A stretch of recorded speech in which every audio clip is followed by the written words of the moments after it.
हे वांगशन family, welcome back.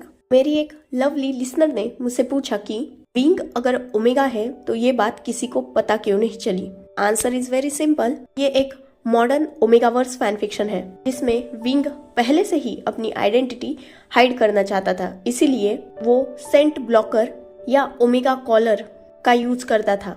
रही बात wing के बॉडी स्ट्रक्चर, फेस या वो कॉलर दिखने की, तो विंग खुद को head to toe fully cover करके रखता था, इसीलिए किसी को भी विंग के नेक में कभी कॉलर दिखी ही नहीं। हमेशा सबसे डिस्टेंस मेंटेन करके रखता था, इसीलिए आज तक सबको लगता था कि विंग या यू कहा जाए अब तक से सब शुयांग समझते थे वो एक बीटा है, क्योंकि बीटा से कोई भी स्मेल रिलीज नहीं होती।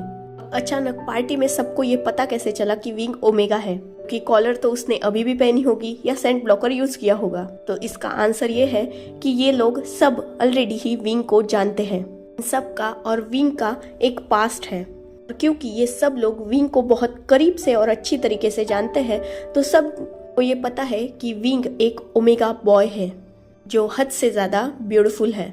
सेकेंड थिंग इज, बहुत से लिसनर्स मुझे कमेंट कर रहे हैं कि ये promise made my life hell की तरह है, और अगर ठीक से सुना जाए तो कुछ मूवमेंट्स सरीके हैं। पूरी स्टोरी या स्टोरी लाइन टोटली अलग है, डिफरेंट है।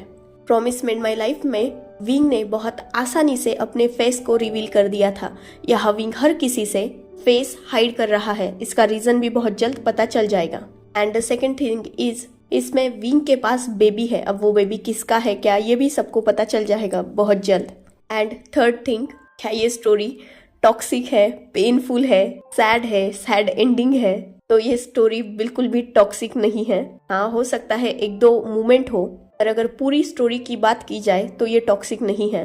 हाँ, थोड़ी सैड और पेनफुल हो सकती है। रही बात एंडिंग की, तो वो तो आपके ऑथर के दिल पर डिपेंड करता है, और आपकी प्यारी ऑथर का दिल तो आप सबके पास है। तो आप डिसाइड करो और मुझे कमेंट में बताना कि आपको हैप्पी एंडिंग चाहिए या सैड एंडिंग। वैसे तो बात पर्सनली मेरी की जाए तो इसकी हैप्पी एंडिंग है। सो बहुत बकबक हो गई। आई होप कि जो क्वेश्चंस थे मैंने क्लियर कर दिए होंगे। अगर और कुछ बचे हैं या मैं भूल गई हूँ तो प्लीज कमेंट सेक्शन में मुझे बता देना, मैं उसे भी आंसर जरूर करूंगी। Let's start our chapter. Wing ने अभी वांगशियान को सुला दिया था और वो बहुत कॉन्फिडेंटली उस पार्टी हॉल में सबके सामने बैठा हुआ था। उसके बॉडीगार्ड्स भी उसके आसपास ही थे, जो इस बार टोटली अलर्ट थे। इन बॉडीगार्ड्स ने जियांग फैंगमियान और जियांग चैंग दोनों को भी पकड़ के रखा था, क्योंकि वो मैडम यू को प्रोटेक्ट करना चाहते थे। वही मैडम यू को बॉडीगार्ड्स ने सीधा विंग के पैरों के नीचे फेंक दिया था। वक्त एक दिन सबका बदलता है, या यूं कहा जाए हर किसी ने अपने लाइफ में जो अच्छी या बुरी चीजें की होती है उसका फल एक ना एक दिन सबके सामने आता जरूर है।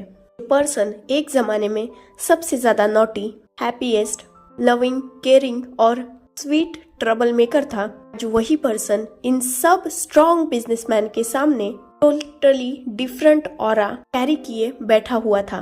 और यहाँ खड़े एक भी पर्सन की इतनी हिम्मत या यूं कहा जाए इतनी हैसियत नहीं थी कि वो पर्सन इस पर्सन के सामने, मतलब हमारे विंग के सामने बैठ सके। जब पैर की जूती इंसान के सिर पर गिरती है तो इंसान को उस जूते के मार से दर्द हो या ना हो, पर उसकी बेइज्जती गजब होती है। और यही कुछ हाल आज मैडम यू का था, जिन्होंने बचपन से ही विंग को एक ट्रश समझ के ट्रीट किया। आज उसी पर्सन के कदमों में वो गिरी हुई है, बिल्कुल हेल्पलेसली। ये मैडम यू के लिए जहाँ बहुत ज्यादा इंसल्टिंग था, वही विंग के लिए इन सब चीजों से उसे बहुत ज्यादा खुशी मिल रही थी। इंसान से ज्यादा इंसान के अहंकार का वेट होता है, और वो वेट इंसान को डुबाता जरूर है। कुछ ऐसा ही हाल मैडम यू का था। देख सकती थी कि एंस जैसे बड़े बिजनेसमैन, जींस, नीज, वेंस, सारे बड़े बिजनेसमैन यहाँ ऑलरेडी मौजूद है, पर वो सब भी विंग के सामने आवाज उठाने की हिम्मत नहीं कर रहे। एक छोटे से बच्चे के कहने पर उन्हें थप्पड़ गिरा है। इतना सब कुछ उनके साथ होने के बावजूद उनकी अकल ठिकाने पर तो बिल्कुल नहीं आई थी, क्योंकि जो सुधर जाए वो मैडम यू ही क्या। अभी भी वो विंग के पैरों के पास नीचे गिरी हुई थी। विंग के सामने अपने नीज के बल थी। वही विंग उनके सामने एक बहुत डेंजरस ऑरा कैरी करके शांति से बैठा हुआ था और अपनी डेविल आईज से और डेविल स्माइल से मैडम यू को ही देख रहा था। वो इस लेडी के रग रग से वाकिफ है, इसीलिए वो जानता है मैडम यू सुधरने वाली तो नहीं है। बस अब वो इस चीज का इंतजार कर रहा था कि मैडम यू अगला कौन सा पत्ता फेंकने वाली है, इससे फिर से विंग के बॉडीगार्ड्स को मौका मिल जाएगा मैडम यू के सॉफ्ट चीक पे से मॉस्किटो को उड़ाने का। मैडम यू ने विंग की तरफ गुस्से से देखा और अपने मुंह से आग उगलते हुए कहा, वी वूशियान, एहसान फरामोश, हमारी रोटी खाकर हमारे ही टुकड़ों पे पल के 4 साल पहले हमारे ही पीठ में खंजर घोंप के तुम भाग गए थे। मुझे तो लगा था कि तुम मर गए होंगे। अगर मुझे पता होता कि तुम जिंदा हो तो खुद तुम्हें ढूंढ के तुम्हें जान से मार देती। मैडम यू की ये बात सुनकर विंग के चेहरे पर एक बड़ी सी क्रीपी स्माइल आ गई, पर उसने कुछ भी नहीं कहा। वो जस्ट मैडम यू की सारी बातें शांति से सुन रहा था। मैडम यू ने अपनी बातों को कंटिन्यू करते हुए कहा, जैसी माँ वैसा बेटा। तुम्हारी माँ का भी एक से दिल नहीं भरता था, इसीलिए तो शादीशुदा मर्दों को फंसाती रहती थी और तुम तो उससे एक कदम आगे निकले। पता नहीं इस बार किस रईसजादे को अपने जाल में फंसा के रखा है, अपनी इस खूबसूरती के जाल में। कहा अपना मुंह काला करवा के आए हो इन 4 सालों में। इतना नहीं, इस बार तो तुम अकेले नहीं आए, किस गटर की गंदगी को। बस इनफ। विंग के सुनने की लिमिट टूट चुकी थी और अभी मैडम यू का सेंटेंस कंप्लीट भी नहीं हुआ था, तभी उस पार्टी हॉल में एक जोरदार थप्पड़ की आवाज गूंज उठी थी, जो इस बार हर किसी को शॉक करने के लिए काफी थी, क्योंकि सामने का नजारा देखकर हर कोई लिटरली अपने ही जगह स्टंट खड़ा हो चुका था। जो वी वूशियान आज तक मैडम यू के सामने आवाज तो क्या गर्दन उठाने की तक हिम्मत नहीं करता था, आज उस विंग ने मैडम यू को भरी पार्टी में सबके सामने जोरदार थप्पड़ मारा था। जब से मैडम यू ने विंग के मदर के बारे में ऊट पटांग बातें कहना शुरू किया था, विंग की मुट्ठियां बीत चुकी थी। उसने अपनी आईज को टाइटली क्लोज करके रखा था, क्योंकि वो खुद पर कंट्रोल करना चाहता था। पर ये सब चीजें विंग के लिए उसके हद के अंदर थी, क्योंकि आज तक मैडम यू ने बहुत सी बार कांसेन सेरेनन, जो विंग की बायोलॉजिकल मदर थी, उसके बारे में विंग के सामने ये सारी बातें कही थी। इसीलिए विंग के लिए ये सारी बातें गुस्सा देने वाली तो थी, पर फिर भी उसकी लिमिट के अंदर थी। पर जैसे ही आज मैडम यू ने विंग के सामने उसके बच्चे का मतलब वांगशियान का नाम लिया, उसकी हद टूट गई। क्योंकि विंग चाहे जैसी भी परिस्थिति में इन 4 सालों में रहा हो, पर वांगशियान से वो हद से ज्यादा प्यार करता है। उसने आज तक अपने पास्ट का साया तक वांगशियान पे नहीं गिरने दिया। वो शायद अपने मॉम के बारे में सुन सकता है, पर अपने बच्चे के बारे में नहीं सुन सकता। इसीलिए उसने बिना सोचे समझे आज मैडम यू को उनके हर सवाल का जवाब दिया था, तो मैडम यू के गालों पर क्लियरली विजिबल था। जैसे ही विंग ने मैडम यू को थप्पड़ मारा था, जियांग चैंग बहुत जोर से विंग का नाम लेकर चीखा था। ही दूसरी तरफ मैडम यू ने जैसे ही विंग का थप्पड़ खाया, वो तो एक पल के लिए टोटली सदमे में चली गई थी, क्योंकि उन्होंने कभी भी विंग से ये एक्सपेक्ट नहीं किया था कि विंग उन पर हाथ उठा सकता है, क्योंकि आज तक उन्होंने विंग को अपने जूती के नीचे रखा हुआ था। विंग की इंसल्ट करना, उसे मारना, उसे ह्यूमिलिएट करना, ये मैडम यू के लिए कोई भी नई बात नहीं थी। पर वही आज विंग का इन बातों पर रिएक्ट करना, ये सबके लिए बहुत बड़ी बात थी। विंग अभी खड़ा हो चुका था, उसकी आंखों से आग बरस रही थी, टोटली ब्लड रेड उसकी आईज का कलर हो चुका था।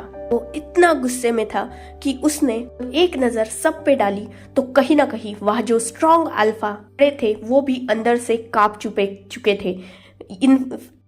इवन लान वांगजी भी, जो विंग का बहुत करीबी था, उसी के साथ एक स्ट्रॉन्ग अल्फा था।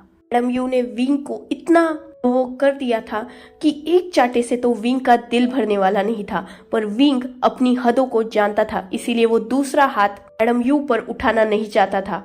वो पलटा और उसने डीप ब्रीथ लेना स्टार्ट किया। जिस चेयर पर वो बैठा हुआ था, उसने बिना सोचे समझे उस चेयर को उठाया और इतनी जोर से फेंका था कि उस आवाज से एक पल के लिए सब कांप गए थे। विंग का गुस्सा आउट ऑफ कंट्रोल हो चुका था। खुद को स्टेबल करने की कोशिश में वो और भी ज्यादा एंगर से भर रहा था। उसने खुद पे कंट्रोल करना शायद टोटली इग्नोर कर दिया था, इसीलिए वो पलटा और उसने सब पर एक नजर डाली और अपनी एंग्री वॉइस में कहा, मेरी मॉम को ह्यूमिलिएट किया मैं आज तक सुनता रहा, बिना किसी गलती के मुझे टॉर्चर किया मैं सहता रहा, बिना सच्चाई जाने यहाँ खड़े हर एक पर्सन ने मुझे हर्ट किया मैं देखता रहा, मुझे मजबूर किया मैं खुद के साथ अपने 6 दिन के बच्चे को भी मार दूं, फिर भी मैंने सब कुछ देख लिया। 4 साल बीत चुके हैं, विंग टोटली बदल चुका है। मैं वी वूशियान हूँ जो इस दुनिया में सबसे ज्यादा प्यार अपने बच्चे से करता है। जब तक तुम लोगों को पता नहीं था कि वो मेरा बच्चा है, तब तक उसके आसपास मंडराते रहे तुम लोग। मेरे मना करने के बावजूद उससे करीबिया बढ़ाई तुम लोगों ने। आज तक जो बच्चा तुम्हें क्यूट और अडोरेबल लगता था, आज उस बच्चे के फादर का फेस देखने के बाद तुम सबको उससे डिस्गस्ट फील होने लगा। तो तुम प्यार किससे करते थे, उस बच्चे से या उस बच्चे के फादर के स्टेटस से? यहाँ खड़ा हर एक इंसान कैसा है, उसकी फितरत क्या है, ये बहुत अच्छी तरीके से जानता हूँ मैं। पर शायद तुमने आज मुझे समझने में थोड़ी गलती कर दी। इनफैक्ट थोड़ी नहीं, बहुत बड़ी गलती कर दी। और गलतियों की माफी विंग के पास थी, वी वूशियान के पास नहीं। इतना बोलकर विंग ने अपने पीछे गार्ड की तरफ देखा, जिस गार्ड ने विंग का इशारा देखते ही जस्ट हेड नोट किया और उसने तुरंत अपने हाथ में जो फाइल्स थी उन फाइल्स को ले जाकर सब में बांट दिया। लैंस, जिन्स, जियांग, स्नीज, वेंस, हर किसी के हाथ में एक फाइल पहुंच चुकी थी। और जैसे ही हर किसी ने उस फाइल के फर्स्ट पेज को ओपन किया था, सबको बहुत बड़ा झटका मिला था। इनफैक्ट मैडम यू के सामने भी एक फाइल बॉडीगार्ड ने फेंक दी थी, जिसे मैडम यू ने उठा लिया था और उसे पढ़ा था। विंग अभी उन्हीं सभी को देख रहा था। वो हर किसी के फेशियल एक्सप्रेशंस बहुत अच्छी तरीके से नोटिस कर रहा था और वो समझ सकता था कि हर कोई कितने बड़े शॉक में पहुंच चुका है। जैसे ही विंग ने सबके ये एक्सप्रेशंस देखे, उसके चेहरे पर जो गुस्सा था वो बिल्कुल लाइट हो गया, पर उसकी मुस्कान अभी भी उतनी ही क्रीपी थी। उसने सबको देखा और वो जोर जोर से हंसने लगा। अब सबकी नजर उस पर चली गई थी और बाकी सबके चेहरों की हवाइयां उड़ चुकी थी। विंग ने स्माइल करते हुए कहा, अपनी रियलिटी को अपने आंखों के सामने देखकर कैसा फील कर रहे हो आप सब? सबकी नजर विंग पर ही थी और विंग आज हद से ज्यादा क्रीपी लग रहा था। जियांग चैंग ने वो फाइल अच्छी तरीके से पढ़ ली थी, इसीलिए वो सामने आया और उसने विंग की तरफ गुस्से से देखा और कहा, विंग ये तमाशा बंद करो। जियांग चैंग की इतनी एंग्री वॉइस सुनकर भी विंग पर कोई फर्क नहीं पड़ा। इनफैक्ट उसकी जो स्माइल थी वो और भी ज्यादा क्रीपी हो गई। उसने चैंग की तरफ देखा और अपनी स्ट्रॉन्ग ट्यून में कहा, mister Jiang Chang, Jiang corporation के इकलौते वारिस, ये कोई तमाशा नहीं है, ये सच्चाई है। तुम सब लोग आज जो भी देख रहे हो वो सच्चाई है। याद है तुम सब लोगों को, एक जमाने में मैं तुम सब के पास आकर भीख मांग रहा था। मैं समझाने की कोशिश कर रहा था कि मेरी गलती नहीं है, मैं सच्चाई जानता ही नहीं था, पर तुम लोगों ने मुझ पर कभी यकीन नहीं किया। तब तुम्हें सच्चाई पर यकीन नहीं था, तो क्या आज भी नहीं है? ये सच्चाई है। तुम सब लोग आज से, इनफैक्ट आज से ही नहीं, पिछले 6-7 महीनों से मेरे हाथों की कठपुतली हो, जिन्हें मैं जब चाहे जैसे चाहे नचा सकता हूँ। तुम सब लोगों के शेयर्स मेरे पास है। मैं अकेला मेजर शेयर होल्डर हूँ और तुम सब के कॉरपोरेशन का मैं अकेला ओनर भी हूँ। सब के फैमिलीज के पास मिलकर जितने शेयर नहीं है, उतने ज्यादा शेयर मेरे अकेले के नाम पर है। और अब जो हालत पहले मेरी थी, अब वो तुम सब की होगी। पहले मैं नौकर था और तुम सब मेरे मालिक थे। आज मैं मालिक हूँ और तुम सब मेरे हाथ के पपेट्स हो, जिसे मैं जब चाहे जैसे चाहे नचा सकता हूँ। तुम सबको याद है मैंने एक बार तुमसे कहा था मेरे और मेरे बच्चे की जिंदगी से दूर रहना, वरना तुम सबको इसकी कीमत चुकानी पड़ेगी। आज वही दिन है। तुम सबको बहुत क्यूरियोसिटी थी ना मेरा फेस देखने की, तो देख लो, ये मैं हूँ तुम सब का मालिक, या यूं कहा जाए तुम सबको रोड पे लाने वाला या लाने की ताकत रखने वाला इकलौता person, none other than Wei Wuxian. इतना बोलकर वो खुद ही क्लैप करने लगा और लाउडली स्माइल करने लगा। जो फाइल्स सबको डिस्ट्रीब्यूट की गई थी वो कुछ और नहीं, शेयर ट्रांसफर पेपर्स थे, जिसके हिसाब से सबसे ज्यादा मेजर शेयर होल्डर इन सब कॉरपोरेशन का वी वूशियान अकेला था। उसने ही जब ये कॉरपोरेशन क्राइसिस से गुजर रही थी तब सारे शेयर्स बाय कर लिए थे, और आज इन सब लोगों के ना चाहते हुए भी इस पर्सन को ये पिछले 6 महीने से कुत्तों की तरह ढूंढ रहे थे, वो पर्सन आज इन सब की आंखों के सामने है और ये सब लोग उसका कुछ भी नहीं कर सकते।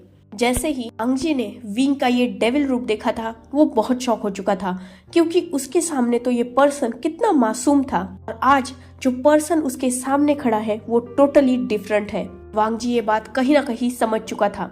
एक कदम आगे आया और उसने विंग की तरफ देखा और जस्ट गुस्से से विंग की तरफ देखते हुए कहा, विंग।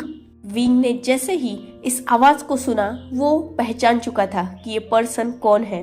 वो पलटा और उसने अपने सामने स्ट्रॉन्ग और डोमिनेटेड अल्फा लान वांग जी को देखा, जिसकी आंखों में भी अंगारे साफ तौर पर नजर आ रहे थे। पर विंग आज उसे देखकर बिल्कुल नहीं डरा। इनफैक्ट उसने अपने आप को स्टेबल किया और वांग जी की तरफ देखते हुए उसी क्रीपी स्माइल के साथ कहा, who is Wing? Because I am not a Wing. Can you forget it mister Lan Wang ji? Wing is death, right? If you forget it, I will remind you. Wing is killed by you. You all are killed Wing. And I am V Wuxian. Mr. V Wuxian for you, not Wing.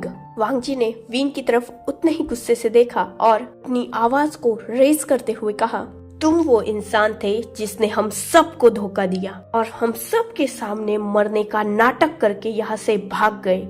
आज इतने सालों बाद यहाँ लौट के आए हो, वो भी अपने साथ अपने धोखे की निशानी लेकर। मुझे तब गलतफहमी हो गई थी। मुझे लगा था कि तुम्हारे पेट में पल रहा बच्चा नी हुसैन का है, और तुम तो उससे भी बड़े कम बैक निकले। तुमने नी हुसैन से भी बड़े बकरे को फंसा के रखा था, और जब तुम्हारा धोखा सबके सामने आया तो वहां से दुम दबाकर भाग गए, और आज उसी पर्सन के बच्चे को लेकर हम सबके सामने तुम खड़े हो। वैसे एक बात सच बताना Wei Wuxian. Oh sorry mister Wei Wuxian, वो बच्चा सच में किसका है? क्या ये तुम जानते हो? एक का मुंह बंद करवाने से तुम्हें क्या लगता है पूरी दुनिया का मुंह बंद हो जाएगा? मैडम यू ने सच्चाई कही तो तुमने उन्हें थप्पड़ मार के चुप करवा दिया, पर सवाल तो अभी वही है ना, वो बच्चा है किसका?